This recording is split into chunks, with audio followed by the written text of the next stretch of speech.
step by step. 19 Essential Dharma Talks by Sayadaw Jotika. Talk 4, Sati on Seeing and Hearing, with Eating. According to the exhortation Ovada of Sayadaw, the beginning of Vipassana starts from Anapana. At the beginning of sitting meditation, one practices Anapana for 15 or 20 minutes. When the hindrances are absent, the mind becomes purified.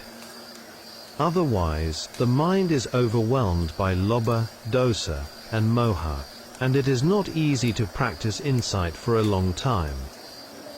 If the mind becomes clear, calm and happy, one can practice for longer. Do not tense the mind or practice with excessive force, practice with confidence.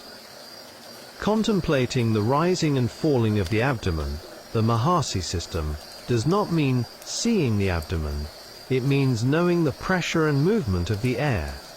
In the same way, Anapana is not about seeing the air coming in and out, but about knowing the touching and the knowing at the entrance of the nostrils.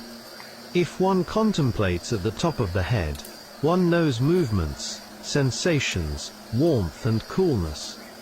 Wherever one contemplates, the main point is training the mind to have stable sati. With experience, one comes to know the desire to breathe mind. This moment is very brief, and, at the beginning, is not easy to contemplate. Therefore one should collect the mind at the entrance of the nostrils, where the touching is clearer, and lasts longer. When sati becomes strong, one can begin to contemplate satipatthana, that is, phenomena arising from the 6 sense doors. There are 3 levels, satipatthana, satipatthana bhavana, and the completion of satipatthana bhavana. Now I will speak about the contemplation of seeing consciousness. If one does not contemplate seeing, then from seeing arise affection, clinging, and action. This is the linking of the dependent arising, paticca samuppada process. To deal with seeing, it is necessary to know the arising of seeing consciousness. If one does not know its arising, one cannot know its cessation. Therefore contemplate seeing at the eye. If one does not understand why seeing arises, wrong view and doubt will arise. Visible form, the eye, a blind or closed eye cannot see, light and attention, manasikara, these are the 4 conditions for seeing to arise. Seeing does not exist beforehand, it does not arise by itself, nor is it created by a permanent God. It arises now due to conditions. When one discerns these causes, contemplation becomes knowledge of conditions, relating to mind and matter. If one does not repeatedly reflect in this way during contemplation, doubt will arise again and again. This is why Mogok Sayadaw taught yogis to clear away wrong view and doubt before developing insight. Taking seeing as seeing someone becomes an external identity view. Taking it as I am seeing becomes an internal identity view. Instead, take seeing with right attention, simply as seeing consciousness. If one interprets seeing in many ways, as man, woman, or object, greed, anger, and delusion arise, and lust may follow. Even people of very different ages can become couples over many lives because of this process. If one cannot stop at seeing, then return to the in-breath and out-breath. In this way, thoughts cannot arise. This makes it easier to contemplate vanishing phenomena, as defilements do not enter. Most thoughts are related to defilements, and only a few are wholesome. The seeing mind, the in-breathing and out-breathing minds, the hearing mind, and other such states are all objects of satipatthana. Practice with these objects until one becomes skilled. If one does not know what to contemplate, delusion enters, and defilements arise. Therefore, do not search for special objects of contemplation. Simply contemplate whatever phenomenon arises. Greed and anger are easy to recognize, but the arising of delusion is difficult to know. Even when a yogi does not hear a sound, expecting it to arise is already delusion. In such cases one should return to contemplating the in-breath and out-breath, which always exist. Whatever happens, contemplate whatever arises, but no contemplation is affecting the practice, for example releasing air out from the bottom. Whoever is able to contemplate whatever arises in the body, wherever they live or stay, will find that contemplation is not difficult, even in a big city.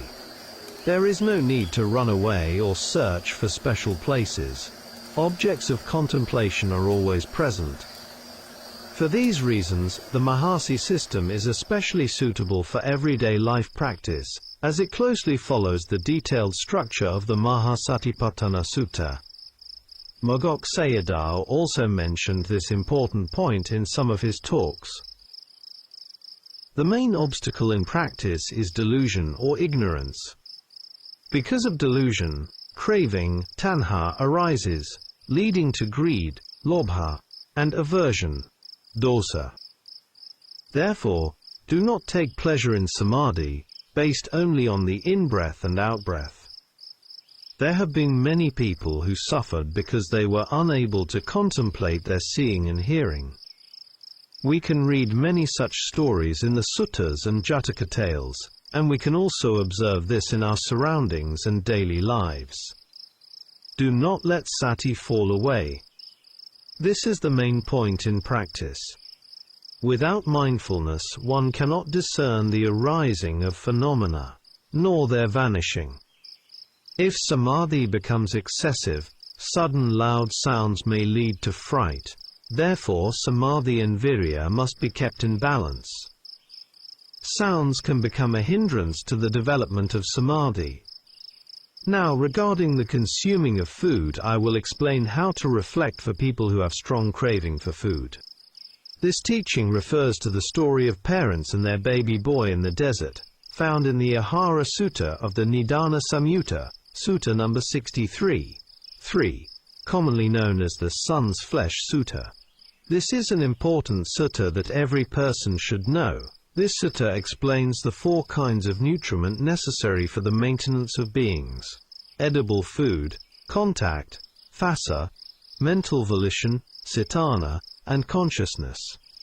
The sight of food, its color, shape and appearance, can give rise to greed and anger. In the Vesantara Jataka, number 547, Devadatta, in a past life as a Brahmin, overeaten food he could not digest and died on the spot. This illustrates the danger of craving and lack of mindful reflection. Some years ago in Miao City, Upper Burma, a village man killed his wife on the spot at the dining table by striking her head with firewood.